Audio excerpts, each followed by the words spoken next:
पुरानी लोक कथाओं के अनुसार एक युवक जीवन में संघर्ष करते करते थक गया था।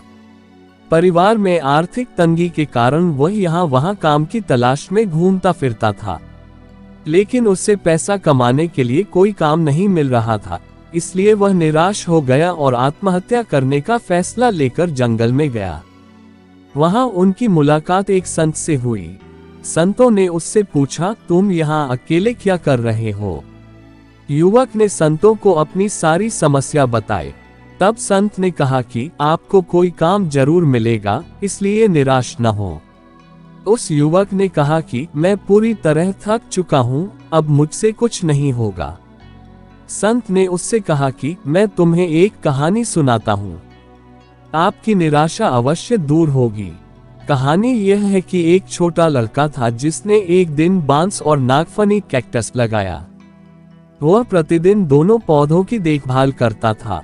कुछ समय बाद कैक्टस बड़ा हुआ, लेकिन बांस का पौधा वही रहा। लड़के ने हार नहीं मानी और वह उन दोनों की देखभाल करता रहा।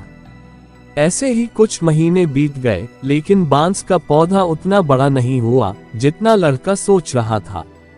लेकिन वह लड़का निराश हुए बिना उस पौधे की देखभाल करता रहा। कुछ समय के बाद बांस का पौधा बड़ा हो गया और कुछ ही दिनों में बांस का पौधा नागफनी से भी बड़ा हो गया। दरअसल बांस का पौधा पहले अपनी जड़ें मजबूत कर रहा था, इसलिए इसे बढ़ने में थोड़ा वक्त लगा।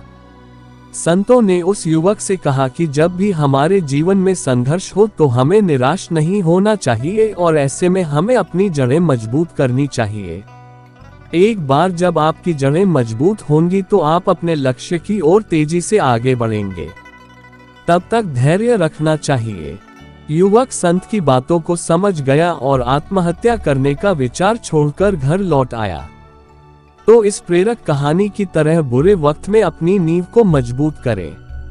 अगर हम अपनी नींव मजबूत बना लेते हैं तो कैसा भी संकट क्यों ना हो, कितना भी बुरा वक्त क्यों ना हो, हम उसका सामना जरूर करेंगे और उसमें सफल भी होंगे। यदि आप हर चीज का समाधान ढूंढते हैं तो आप निश्चित रूप से पाएंगे। तो अपने अंदर जोश जगाएं, होश बढ़ाएं, आसमान को छू लें और नई सफलताओं के सपने इन आंखों में भर लें। अपने मन को कभी मायूस न करें, बस अपने लक्ष्य की प्राप्ति के लिए जुटे रहें। कामयाबी आपको ही मिलेगी। गौतम बुद्ध ने भी अपने शिष्यों को एक उपदेश में बताया था कि जब बार बार असफलता मिल रही हो तो हमें धैर्य बनाए रखना चाहिए और सही दिशा में आगे बढ़ते रहना चाहिए। धैर्य के साथ ही कड़ी मेहनत करने से हम लक्ष्य तक अवश्य पहुंच सकते हैं।